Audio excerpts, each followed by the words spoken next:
andalannya cuma dapat karangan bunga dengan buka perusahaan kedua, habis itu pusing. Ya.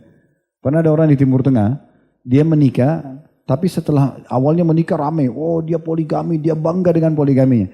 Setelah berjalan waktu, dia kelihatan berkerut, ya, lebih tua dari sebelumnya. Ditanya sama tetangganya, kenapa? Dia bilang, saya dari neraka ke neraka. Di sini ribut, di sana ribut. Tapi kewajiban saya apa boleh buat? Ini dia nggak paham. Orang membuka perusahaan baru untuk menambah income bukan? Income untuk bawa kebahagiaan bukan? Nah itu poligami. Jangan buat poligami yang mendatangkan masalah buat antum, jangan. Menambah kebahagiaan, menambah keturunan muslim, itu benar. Jadi memang tahapannya adalah berdoa dulu kepada Allah SWT agar dimudahkan itu.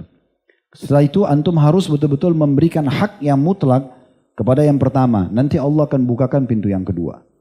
Setelah itu juga dijalankan sesuai dengan syariat Allah Subhanahu wa taala, baru bisa, gitu kan? Siapa yang menikah diam-diam, ya, kemudian nantilah kalau ketahuan tinggal minta maaf. Ini cuma dua keadaan. Yang pertama, dia bertahan dengan keduanya tapi terhina di sini. Umumnya begitu. Nanti akan keluar tutur kata yang tidak enak dari istri pertama, caci maki segala macam, dan antum laki-laki. Laki-laki itu punya sifat dasar, kecuali yang Allahu alam ya, setengah laki-laki mungkin. Tapi kalau laki-laki itu nggak bisa nerima. Kamu penjahat, kamu begini. Waduh, ini bisa emosi juga. Kan? Malah kita bisa balas dia. Ini jadi nggak enak. Jangan lahirkan peluang itu pada istri. Karena kalau dia pecahin satu piring, antum bisa pecahin satu rak. Kan gitu. Dia bisa kata-katain antum satu kata, antum bisa kata-katain dia banyak. Dia tonjok antum bisa memukul yang lebih keras daripada dia, kan gitu. Jadi keadaannya. Atau keadaan yang kedua, dia milih salah satunya.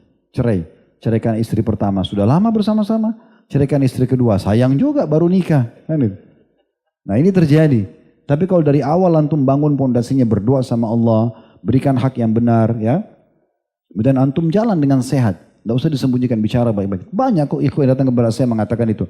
Akhirnya Ustaz, apa yang Ustaz sampaikan terpenuhi. Akhirnya dia melangkah menikah. Setelah dia menikah alhamdulillah berjalan dengan baik. Karena sebenarnya istri setelah poligami pun terjadi, dia hanya mau lihat antum ini berubah atau tidak. Di saat antum tidak berubah, antum justru tambah sayang dengan istri yang pertama, antum tetap lebih perhatian, antum tetap adil dengan dia, itu akan hilang kok semua itu, rasa khawatir.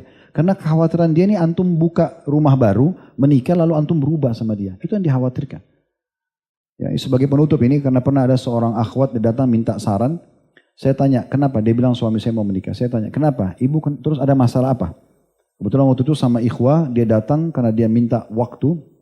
Kami rame-rame waktu itu di kantor dan saya biasanya memang tidak temuin sendirian. Tapi karena rame-rame dan dia minta, ibu nangis-nangis dan dia mau poligami, minta solusinya seperti apa. Saya tanya kenapa ibu tidak mau tolak poligami? Oh karena saya takut suami saya tinggalin saya.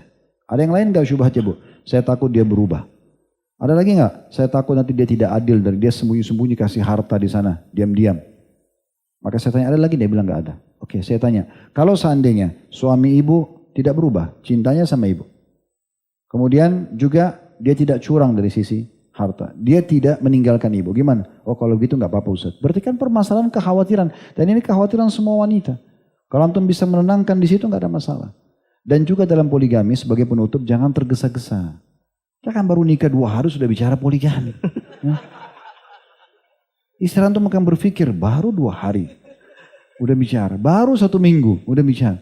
Nanti sabar. Ada beberapa orang anak dan antum sudah memang atur programnya baru antum melangkah. Kan gitu. Allahu a'lam. Baik semoga apa yang kita bahas bermanfaat buat kita semua dan Allah SWT berkahi majelis kita. Dan Allah menerima seluruh amal-amal soleh yang pernah kita kerjakan, yang sedang kita kerjakan, yang akan kita kerjakan sampai menjelang ajar nanti dengan pahala yang sempurna.